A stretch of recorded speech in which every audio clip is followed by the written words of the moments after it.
मुसलमानों को स्पेन देश में राज्य करते कई शताब्दियां बीत चुकी थी। कलीसियाओं की जगह मस्जिदें बनती जाती थी। घंटों की जगह आजान की आवाज़ें सुनाई देती थी।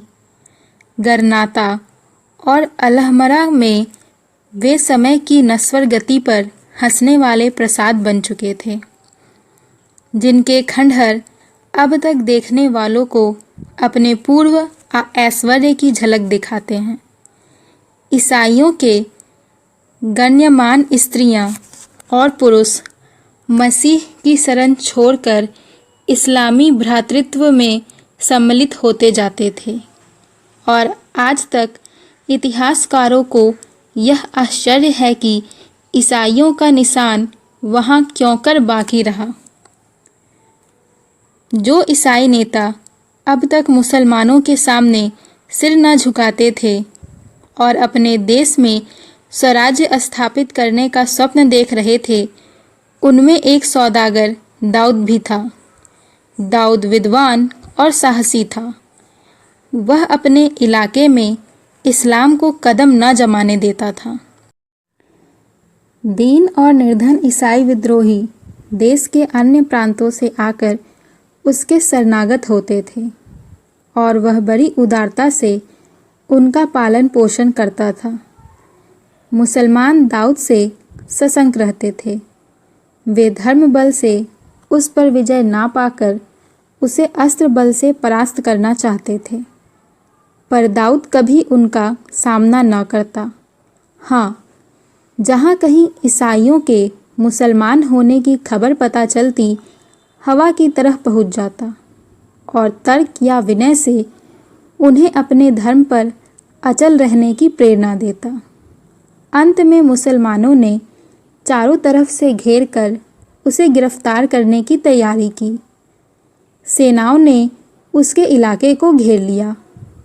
दाऊद को प्राण रक्षा के लिए अपने संबंधियों के साथ भागना पड़ा। वह घर से भागकर गरनाता में आया, जहां उन दिनों इस्लामी राजधानी थी। वहां सबसे अलग रहकर वह अच्छे दिनों की प्रतीक्षा में जीवन व्यतीत करने लगा। मुसलमानों के गुप्तचर उसका पता लगाने के लिए बहुत सिर मारते थे। उसे पकड़ लाने के लिए बड़े बड़े इनामों की विज्ञापन निकाली जाती थी, पर दाऊद की टोह न मिलती थी। एक दिन एकांतवास से उकताकर दाऊद गरनाता के एक बाग में सैर करने चला गया। संध्या हो गई थी। मुसलमान नीची अबाएं पहने, बड़े बड़े अमामे सिर पर बांधे, कमर में तलवार लटकाए रबीसों में टहल रहे थे। स्त्रियां सफ़ेद बुर्के ओढ़े, जरी की जूतियां पहने बेंचों और कुर्सियों पर बैठी हुई थी। दाऊद सबसे अलग हरी हरी घास पर लेटा हुआ सोच रहा था कि वह दिन कब आएगा जब हमारी जन्मभूमि इन अत्याचारियों के पंजे से छूटेगी। वह अतीत काल की कल्पना कर रहा था, जब ईसाई स्त्री और पुरुष इन रबीसों में टहलते होंगे, जब यह स्थान ईसाइयों के परस्पर वागविलास से गुलजार होगा। सहसा एक मुसलमान युवक आकर दाऊद के पास बैठ गया। वह उसे सिर से पांव तक अपमान सूचक दृष्टि से देखकर बोला, क्या अभी तक तुम्हारा हृदय इस्लाम की ज्योति से प्रकाशित नहीं हुआ? दाऊद ने गंभीर भाव से कहा, इस्लाम की ज्योति पर्वत श्रृंगों को प्रकाशित कर सकती है, अंधेरी घाटियों में उसका प्रवेश नहीं हो सकता। उस मुसलमान अरब का नाम जमाल था। यह आक्षेप सुनकर तीखे स्वर में बोला, इससे तुम्हारा क्या मतलब है?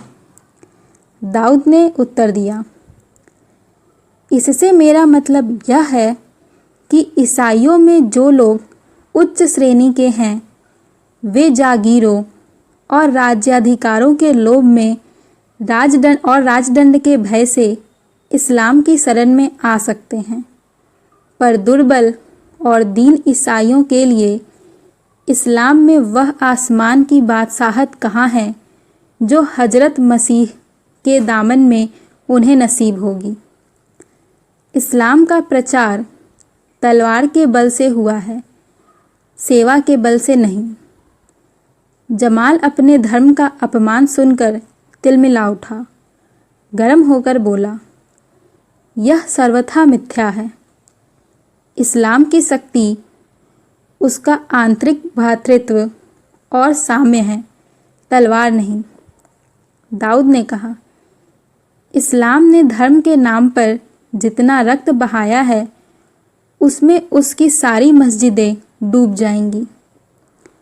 जमाल ने कहा, तलवार में सदा सत्य की रक्षा की है। दाऊद ने अविचलित भाव से कहा, जिसको तलवार का आश्रय लेना पड़े वह सत्य ही नहीं। जमाल जातीय गर्व से उन्मत्त होकर बोला, जब तक मिथ्या के भक्त रहेंगे तब तक तलवार की ज़रूरत भी रहेगी। दाऊद ने कहा, तलवार का मुंह ताकने वाला सत्य ही मिथ्या है। अरब ने तलवार के कब्जे पर हाथ रखकर कहा, खुदा की कसम, अगर तुम निहत्थे ना होते तो तुम्हें इस्लाम की तौहीन करने के लिए मजा चखा देता। दाऊद ने अपनी छाती में छिपाई हुई कटार निकालकर कहा, नहीं, मैं निहत्था नहीं हूँ। मुसलमानों पर जिस दिन इतना विश्वास करूँगा उस दिन ईसाई ना रहूँगा।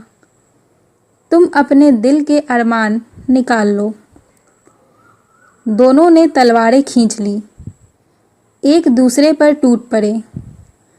अरब की भारी तलवार ईसाई की हल्की कटार के सामने शिथिल हो गई। एक सर्प की भांति फन से चोट करती थी, दूसरी नागिन की भांति उठती थी, लहरों की भांति लपकती थी, दूसरी जल की मछलियों की भांति चमकती थी। दोनों योद्धाओं में कुछ देर चोटें चलती रहीं। सहसा एक बार नागिन उछलकर अरब के अंतस्तल में जा पहुंची। वह भूमि पर गिर पड़ा। जमाल के गिरते ही चारों तरफ से लोग दौड़ पड़े। वे दाऊद को घेरने की चेष्टा करने लगे। दाऊद ने देखा लोग तलवारें लिए दौड़े चले आ रहे हैं। प्राण लेकर भागा। वह जिधर जाता था सामने बाग की दीवार रास्ता रोक लेती थी। दीवार ऊंची थी, उसे फांदना मुश्किल था। यह जीवन और मृत्यु का संग्राम था। कहीं शरण की आशा नहीं, कहीं छिपने का स्थान नहीं। उधर अरबों की रक्त पिपासा प्रतिक्षण तीव्र होती जाती थी। यह केवल एक अपराधी को दंड देने की चेष्टा न थी, जातीय अपमान का बदला था। एक विजित ईसाई की यह हिम्मत कि अरब पर हाथ उठाए, ऐसा अनर्थ। जिस तरह पीछा करने वाले कुत्तों के सामने गिलहरी इधर उधर दौड़ती है, किसी वृक्ष पर चढ़ने की बार बार चेष्टा करती है, पर हाथ पांव फूल जाने के कारण बार बार गिर पड़ती है, वही दशा दाऊद की थी। दौड़ते दौड़ते उसका दम फूल गया, पैर मन भर के हो गए। कई बार जी में आया इन सब पर टूट पड़े और जितने महंगे प्राण बिक सके उतने महंगे बेचे, पर शत्रुओं की संख्या देखकर हतोत्साहित हो जाता था। दौड़ना पकड़ना लगा हुआ था। कभी कभी पीछा करने वाले इतने निकट आ जाते थे कि मालूम होता अब संग्राम का अंत हो जाएगा। वह तलवार पड़ी, पर पैरों की एक ही गति, एक कावा, एक कन्नी उसे खून की प्यासी तलवार से बार बार बचा लेती थी। दाऊद को अब इस संग्राम में खिलाड़ियों का सा आनंद आने लगा। यह निश्चय था कि उसके प्राण नहीं बच सकते। मुसलमान दया करना नहीं जानते, इसलिए उसे अपने दाव पेच में मज़ा आ रहा था। किसी वार से बचकर उसे अब इसकी खुशी ना होती थी कि उसके प्राण बच गए, बल्कि इसका आनंद होता था कि उसने कातिल को कैसे जिच किया। सहसा उसे अपनी दाहिनी ओर बाग की दीवार कुछ नीची नजर आई। आह! यह देखते ही उसके पैरों में एक नई शक्ति का संचार हो गया। धमनियों में नया रक्त दौड़ने लगा। वह हिरन की तरह उस तरफ दौड़ा और एक छलांग में बाग के उस पार पहुंच गया। जिंदगी और मौत में सिर्फ एक कदम का फासला था। पीछे मृत्यु थी और आगे जीवन का विस्तृत क्षेत्र। जहाँ तक दृष्टि जाती थी, झाड़ियाँ ही झाड़ियाँ नजर आती थी। जमीन पथरीली थी, कहीं ऊंची, कहीं नीची। जगह जगह पत्थर की शिलाएं पड़ी हुई थी। दाऊद एक शिला के नीचे छिपकर बैठ गया। दम भर में पीछा करने वाले वहां आ पहुंचे और इधर उधर झाड़ियों में, वृक्षों में, गड्ढों में, शिलाओं के नीचे तलाश करने लगे। एक अरब उस चट्टान पर आकर खड़ा हो गया जिसके नीचे दाऊद छिपा हुआ। दाऊद का कलेजा धक धक कर रहा था। अब जान गई। अरब ने जरा नीचे को झांका और प्राणों का अंत हुआ।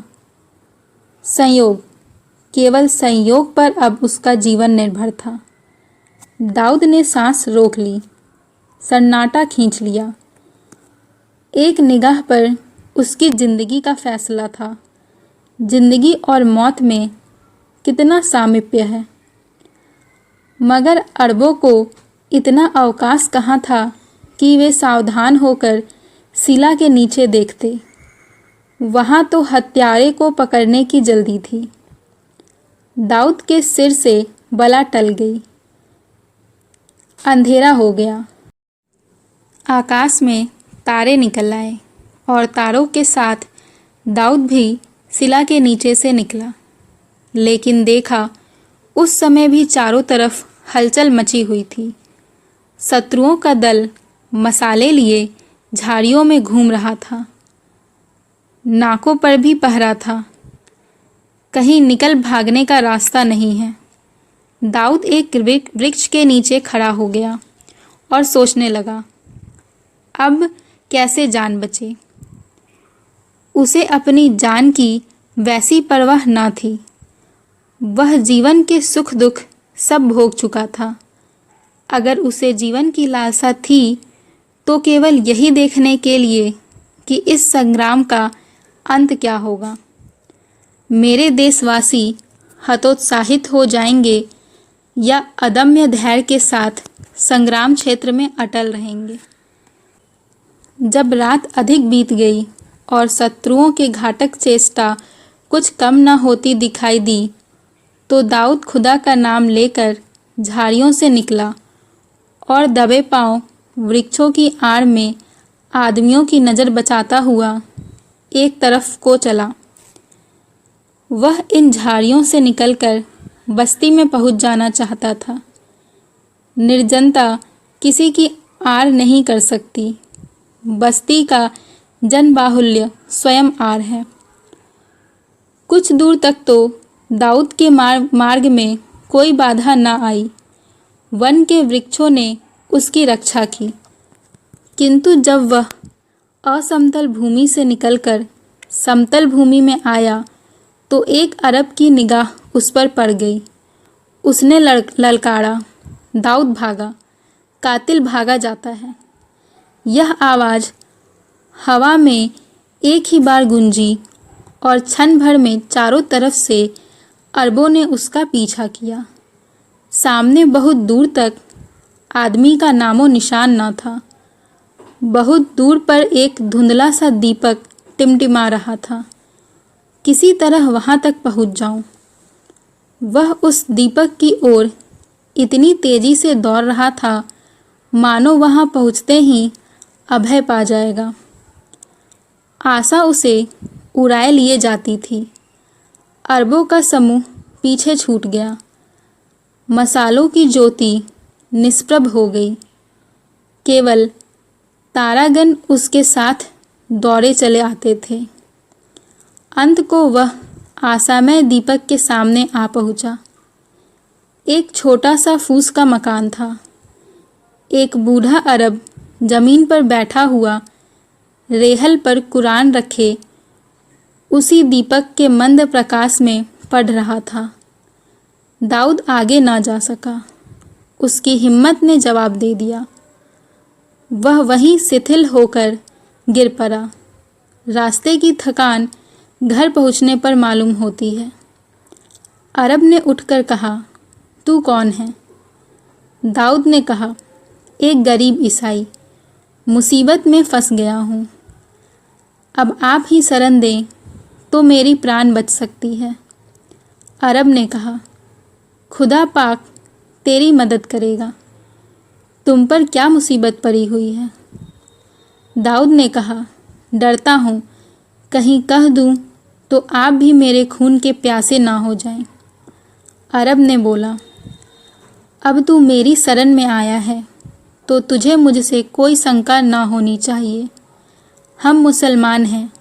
जिसे एक बार अपनी शरण में ले लेते हैं उसकी ज़िंदगी भर रक्षा करते हैं। दाऊद ने कहा, मैंने एक मुसलमान युवक की हत्या कर डाली है। वृद्ध अरब का मुख क्रोध से विकृत हो गया। वह बोला, उसका नाम? दाऊद ने कहा, उसका नाम जमाल था। अरब सिर पकड़कर वहीं बैठ गया। उसकी आंखें सुर्ख हो गई, गर्दन की नसें टन गई। ऐसा मालूम होता था कि उसके मन में भीषण द्वंद्व हो रहा है और वह समस्त विचार शक्ति से अपने मनोभावों को दबा रहा है। 2-3 मिनट तक वह इसी उग्र अवस्था में बैठा धरती की ओर ताकता रहा। अंत में अवरुद्ध कंठ से बोला, नहीं नहीं, शरणागत की रक्षा करनी ही पड़ेगी। आह जालिम, तू जानता है मैं कौन हूँ? मैं उसी युवक का अभागा पिता हूँ जिसे आज तूने इतनी निर्दयता से मार डाला। तू जानता है तूने मुझ पर कितना बड़ा अत्याचार किया है। तूने मेरे खानदान का निशान मिटा दिया, मेरा चिराग गुल कर दिया। जमाल मेरा इकलौता बेटा था। मेरी सारी अभिलाषाएं उसी पर निर्भर थी। वह मेरी आँखों का उजाला, मुझे मेरे अंधेरे का सहारा, मेरे जीवन का आधार था। अभी अभी उसे कब्र की गोद में लिटा कर आया हूँ। ऐसा दिलेर, ऐसा दीनदार, ऐसा सजीला जवान मेरी कौम में दूसरा ना था। तुझे उस पर तलवार चलाते जरा भी दया ना आई? तेरा पत्थर का कलेजा जरा भी ना पसीझा? तू जानता है मुझे इस वक्त तुझ पर कितना गुस्सा आ रहा है? मेरा जी चाहता है अपने दोनों हाथों से तेरी गर्दन पकड़कर इस तरह दबाऊं कि तेरी जबान बाहर निकल आए, तेरी आंखें कौड़ियों की तरह बाहर निकल पड़े। पर नहीं, तूने मेरी शरण ली है। कर्तव्य मेरे हाथों को बांधे हुए है, क्योंकि हमारे रसूल पाक ने हिदायत की है कि जो अपनी पनाह में आए उस पर हाथ ना उठाओ। मैं नहीं चाहता कि नबी के हुक्म को तोड़कर दुनिया के साथ अपनी आकबत भी बिगाड़ लूं। दुनिया तूने बिगाड़ी, दीन अपने हाथों बिगाड़ूं? नहीं, सब्र करना मुश्किल है, पर सब्र करूंगा ताकि नबों के सामने आंखें नीची ना करनी पड़े। आ घर में आ, तेरा पीछा करने वाले दौड़े आ रहे हैं। तुझे देख लेंगे तो फिर मेरी सारी मिन्नत समाजत तेरी जान ना बचा सकेगी। तू नहीं जानता कि अरब लोग खून कभी माफ़ नहीं करते। यह कहकर अरब ने दाऊद का हाथ पकड़ लिया और उसे घर में ले जाकर एक कोठरी में छिपा दिया। वह घर से बाहर निकला ही था कि अरबों का एक दल द्वार पर आ पहुंचा। एक आदमी ने पूछा, क्यों शेख हसन, तुमने इधर से किसी को भागते देखा है? हाँ, देखा है। उसे पकड़ क्यों नहीं लिया? वही तो जमाल का कातिल था। यह जानकर भी मैंने उसे छोड़ दिया। ए गजब खुदा का, यह तुमने क्या किया? जमाल हिसाब के दिन हमारा दामन पकड़ेगा तो हम क्या जवाब देंगे? तुम कह देना कि तेरे बाप ने तेरे कातिल को माफ़ कर दिया। अरब ने कभी कातिल का खून नहीं माफ़ किया। यह तुम्हारी जिम्मेदारी है। मैं उसे अपने सिर क्यों लूँ? अरबों ने शेख हसन से ज़्यादा हुज्जत ना की, कातिल की तलाश में दौड़े। शेख हसन फिर चटाई पर बैठकर कुरान पढ़ने लगे, लेकिन उसका मन पढ़ने में ना लगता था। शत्रु से बदला लेने की प्रवृत्ति अरबों की प्रवृत्ति में बदमूल होती है। खून का बदला खून था, इसके लिए खून की नदियाँ बह जाती थी। कबीले के कबीले मर मिटते थे, शहर के शहर वीरान हो जाते थे। उस प्रवृत्ति पर विजय पाना शेख हसन को असाध्य प्रतीत हो रहा था। बार बार प्यारे पुत्र की सूरत उसकी आंखों के सामने आने लगती थी। बार बार उसके मन में प्रबल उत्तेजना होती थी कि चलकर दाऊद के खून से अपने क्रोध की आग बुझाऊं। अरब वीर होते थे। कटना मरना उनके लिए कोई असाधारण बात न थी। मरने वालों के लिए वे आंसुओं की कुछ बूंदें बहाकर फिर अपने काम में प्रवृत्त हो जाते थे।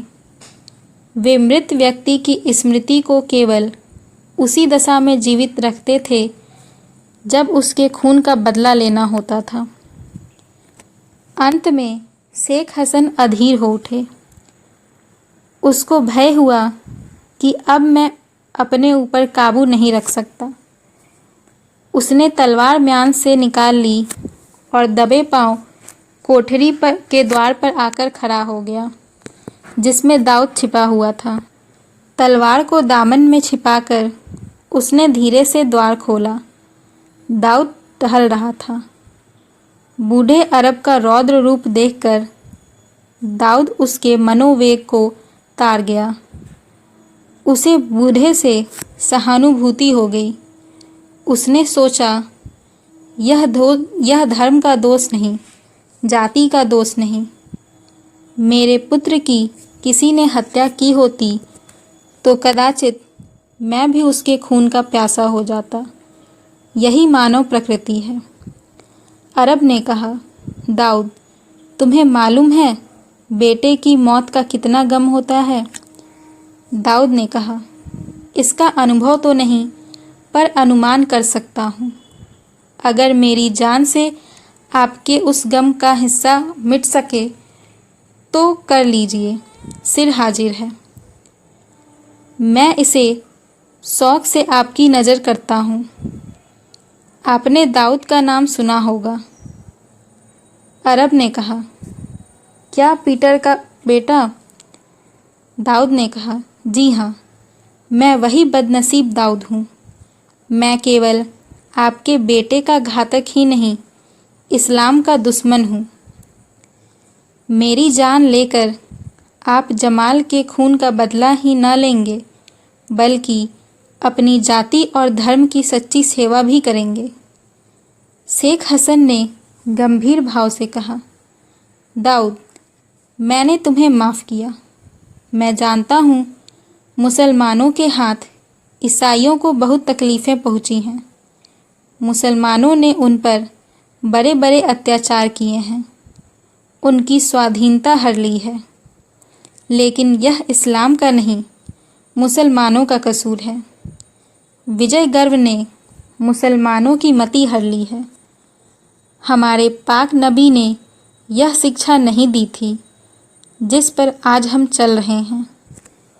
वह स्वयं क्षमा और दया का सर्वोच्च आदर्श हैं। मैं इस्लाम के नाम को बट्टा ना लगाऊंगा। मेरी उटनी ले लो और रातों रात जहाँ तक भाग सको भाग जाओ। कहीं एक क्षण के लिए भी ना ठहरना। अरबों को तुम्हारी बू भी मिल गई तो तुम्हारी जान की खैरियत नहीं। जाओ, तुम्हें खुदाए पाक घर पहुँचावे। बूढ़े शेख हसन और उसके बेटे जमाल के लिए खुदा से दुआ किया करना। दाऊद खैरियत से घर पहुँच गया, किंतु अब वह दाऊद ना था जो इस्लाम को जड़ से खोदकर फेंक देना चाहता था। उसके विचारों में गहरा परिवर्तन हो गया था। अब वह मुसलमानों का आदर करता और इस्लाम का इज्जत भी करता था।